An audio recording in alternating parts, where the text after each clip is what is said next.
श्री शिवाय नमस्तुभ्यं। हर हर महादेव। आज है सोम प्रदोष। आज प्रदोष है और आज सोम प्रदोष है। तो आज आप सभी को सोम प्रदोष की हार्दिक शुभकामनाएं।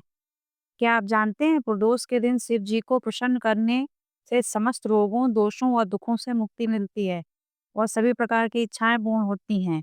और यह प्रदोष व्रत सोमवार को आता है, तब उसका फल 1000 गुना बढ़ जाता है। भगवान शिव को प्रसन्न करने वाले प्रदोष व्रत के बारे में आज हम बात करते हैं। एकादशी भगवान विष्णु को प्रिय है और उस दिन भगवान विष्णु की पूजा की जाती है, उनकी आराधना की जाती है। उसी प्रकार त्रयोदशी को भगवान शिव की पूजा की जाती है व उनकी आराधना की जाती है। एकादशी की तरह ही त्रयोदशी महीने में 2 बार आती है, एक शुक्ल पक्ष में और दूसरी कृष्ण पक्ष में। और उन दोनों ही दिन भगवान शिव की पूजा की जाती है और उस दौरान किए जाने वाले व्रत प्रदोष व्रत कहा जाता है। जैसे कि आज सोम प्रदोष है। काल का अर्थ हो प्रदोष व्रत कहा जाता है। काल का अर्थ होता है सूर्य अस्त, मतलब अब प्रदोष व्रत जो है उसकी पूजा प्रदोष काल में की जाती है। प्रदोष काल का अर्थ होता है सूर्य अस्त से अर्थ, मतलब सनसेट होता है, जब सूर्य अस्त होता है उससे 45 मिनट पहले और 45 मिनट बाद। तो आप अपना ये तो सब पता ही चल जाता है ना, नेट वगैरह से, गूगल से, पेपर में भी लिख के आता है कि आज सूर्य कै बजे निकलेगा, कै बजे अस्त होएगा। उसी हिसाब से आप अपना अनुमान लगा सकते हैं। सर्दियों में सन जल्दी सूर्य अस्त हो जाता है, गर्मियों में देर में होता है, उसी हिसाब से प्रदोष काल होता है। जिस घर में शिव जी के नाम का दीपक जलता है वहाँ दरिद्रता, रोग, दुख टिक नहीं सकते हैं। और प्रदोष का व्रत अगर उस घर में किया जाता है तो कहना ही क्या, फिर तो महादेव स्वयं कृपा करने के लिए ऊपर आते हैं। आइए जानते हैं सोम प्रदोष की विधि। प्रातःकाल जल्दी उठकर ओम नमः शिवाय मंत्र से उच्चारण के साथ स्नान आदि से निवृत्त होकर व्रत संकल्प लें। दिन भर व्रत रखें व अपने सामर्थ्य के अनुसार एक समय भोजन करें या फलाहार लें। ये समय शाम के समय प्रदोष काल में भगवान शिव का पूजन करें। वैसे तो भगवान शिव एक लोटे जल से ही प्रसन्न हो जाते हैं, लेकिन यदि प्रदोष काल में सच्चे मन से भगवान शिव की भक्ति भाव से सरल विधि से भी पूजा की जाए तो इससे भगवान शिव की विशेष कृपा प्राप्त होती है। हिंदू पंचांग के अनुसार प्रदोष व्रत इस बार जो आज का प्रदोष व्रत है ये सोमवार है, आज 3 नवंबर को पड़ा है, तो इसलिए ये सोम प्रदोष है। इस दिन प्रदोष काल में पूजा का मुहूर्त जो है आप अपना सूर्यास्त और जो मतलब सनसेट कितने टाइम हो रहा है, शायद 6:30 ऐसे होता है इस टाइम। तो उस हिसाब से आप अपना पूजा का मुहूर्त देख लीजिए। प्रदोष काल में शिव जी की पूजा का विशेष महत्व है। इस समय शिव जी को जल, दूध और पंचामृत से स्नान कराएं। इसके बाद शिव जी को कलावा, चंदन, पुष्प, बेलपत्र, जनेऊ, फल, दक्षिणा व नैवेद्य अर्पित करें। अगर हो सके तो पार्थिव शिवलिंग बनाएं और भी ज्यादा फलदायी होता है। इस दिन शिव को प्रसन्न करने के लिए विशेष रूप से सफेद मिठाई या खीर का भोग लगाएं। फिर दीपक जलाकर शिव जी की आरती करें और शिव चालीसा का पाठ करें। व्रत की कथा अवश्य सुनें। प्रदोष व्रत की किताब जो है मार्केट में मिल जाती है, तो आप उसे ले सकते हैं। उससे आप प्रदोष व्रत की, अगर सोम प्रदोष मतलब स्पेशली किसी मनोकामना के लिए आप सोम प्रदोष कर रहे हैं तो उसमें जो किताब में सोम, भौम और गुरु ऐसे शनि प्रदोषों की अलग-अलग कथा, विधि और कहानियाँ लिखी रहती हैं। अगर आप पूरे साल 12 मास प्रदोष व्रत करते हैं तो आखिरी में उसमें पक्ष प्रदोष, जो 12 मास प्रदोष व्रत करते हैं वो पक्ष प्रदोष, मतलब पूजन तो आप शनि प्रदोष के साथ ऐसे कर लीजिए, लेकिन पक्ष प्रदोष की भी कथा पढ़िए।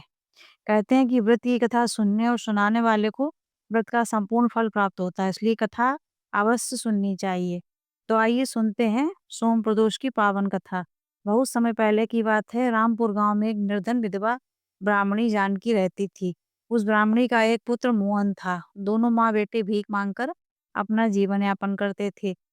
भीख में उन्हें जो कुछ भी थोड़ा बहुत मिलता था उससे वह अपनी भूख शांत करते थे। ब्राह्मणी कई वर्षों से प्रदोष व्रत का पालन कर रही थी।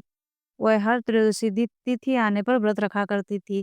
एक बार उसके बेटे ने अपनी माँ से कहा, मैं गंगा स्नान करने जा रहा हूँ, माँ ने कहा, ठीक है बेटा जाओ, परंतु ध्यान से जाना। मोहन ने कहा, हाँ माँ, मैं ध्यान से जाऊँगा। मोहन गंगा स्नान करने चला गया, लेकिन गंगा स्नान करके जब वह वापस लौटने लगा तो उसका सामान लुटेरों से मतलब जो लुट जाता है। वह लुटेरे उससे कहते हैं कि तुम्हारे पास जो कुछ भी हो, वह सब हमारे हवाले कर दो। मोहन उनसे कहता है, भाई मैं तो बहुत गरीब हूँ और मेरे पास ज़्यादा कुछ भी नहीं है, इसलिए मुझे छोड़ दो। इस पर वह कहते हैं, तुम्हें जो हमने कहा है वह क्या तुम्हें समझ में नहीं आता? हमने कहा जो कुछ भी तुम्हारे पास है, वह हमें दे दो, नहीं तो तुम्हें अपनी जान से हाथ धोना पड़ेगा। ऐसा कहकर उन लुटेरों ने मोहन का सारा सामान छीन लिया। तभी वहाँ कुछ सैनिकों के आने की आवाज़ आई। तो लुटेरे बोले, अरे लगता है राजा के सैनिक आ रहे हैं। भागो जल्दी से भागो। ऐसा कहकर लुटेरे भाग जाते हैं और जैसे ही सैनिक वहाँ आते हैं, तो वह मोहन को लुटेरा समझकर पकड़ लेते हैं और उसे राजा के सामने ले जाते हैं। राजा मोहन को देखकर उसे आजीवन कारावास की सज़ा सुना देता है और कहता है कि लुटेरों के लिए मेरे राज्य में एक ही सज़ा है, उसे कारागार में बंद कर दो। ऐसे में मोहन कहता है, राजा साहब मेरी बात तो सुनिए, हमने कुछ नहीं किया। राजा कहता है, हम कुछ भी नहीं सुनना चाहते हैं, इसे पकड़ कर बंद कर दो। सैनिक उसे पकड़कर कारावास में डाल देते हैं। उधर मोहन की माँ उसके लौटने का इंतजार करती है और काफ़ी देर तक जब नहीं लौटता तो उसकी बूढ़ी माँ को चिंता सताने लगती है। बूढ़ी माँ सदैव प्रदोष व्रत किया करती थी। उस दिन भी प्रदोष था और बूढ़ी माँ ने प्रदोष का व्रत रखा था। जब उसके बेटे के आने की जानकारी नहीं मिली तब वह भगवान शिव के आगे रोते हुए प्रार्थना करने लगी, हे प्रभु मेरा बेटा जहाँ भी हो वह सही सलामत हो। वह बहुत भोला है, प्रभु उसकी रक्षा करना। उस ब्राह्मणी की प्रार्थना सुनते ही भगवान शिव उस राजा के स्वप्न में आए और बोले, हे राजेश्वर मोहन बिल्कुल निर्दोष है, वह कोई लुटेरा नहीं बल्कि राहगीर था जो लुटेरों का शिकार हो गया था। उसे जल्द कारावास से रिहा कर दो। राजा झट से नींद से जगा और तुरंत कारावास की ओर भागा और मोहन को छोड़ने का आदेश दिया और राजा ने कहा, मोहन मुझे माफ कर दो, मुझे गलतफहमी हो गई थी, जो मैंने तुम्हें लुटेरा समझकर कारावास में बंद करवा दिया। लेकिन अब मुझे पता चला कि तुम लुटेरे नहीं हो, बल्कि उन लुटेरों के शिकार हुए। अब मैं अपने किए का पश्चाताप करना चाहता हूँ। कहो तुम्हें भेंट स्वरूप हमसे क्या चाहिए? राजा साहब ने सिर्फ एक मुट्ठी धान आपसे चाहता हूँ, मोहन ने कहा। एक मुट्ठी धान, लेकिन उसका तुम क्या करोगे? हे राजन, इस समय मेरे लिए यह दान संसार का सबसे अनमोल धन है। मैं इसे अपनी माँ को ले जाकर दूंगा, जिससे वह आज भगवान शिव को भोग लगाएगी और फिर वह अपना प्रदोष व्रत खोलेगी। फिर हम उस प्रसाद को ग्रहण करके अपनी भूख को शांत करेंगे। ये सुनकर राजा को उन पर दया आई। उसने अपने सैनिकों से कहा, ब्राह्मणी को यहाँ बुला लाओ। कुछ देर बाद ब्राह्मणी राजमहल पहुंच गई, जहाँ राजा ने माँ और पुत्र दोनों को खूब सम्मान दिया। मोहन, आज से तुम मेरे निजी सलाहकार नियुक्त किए जाते हो। साथ ही उसने ब्राह्मणी और मोहन को ढेर सारा धन भेंट स्वरूप प्रदान किया। इस प्रकार प्रदोष व्रत करने से ब्राह्मणी और उसके पुत्र का सारा जीवन ही बदल गया। यह थी सोम प्रदोष व्रत कथा। सोम प्रदोष व्रत केवल व्रत ही नहीं, शिव भक्ति का साधन है। अगर आप भी शिव कृपा चाहते हैं, इस पावन व्रत को श्रद्धा से अवश्य करें। अपने जीवन को मंगलमय बनाएं। ओम नमः शिवाय।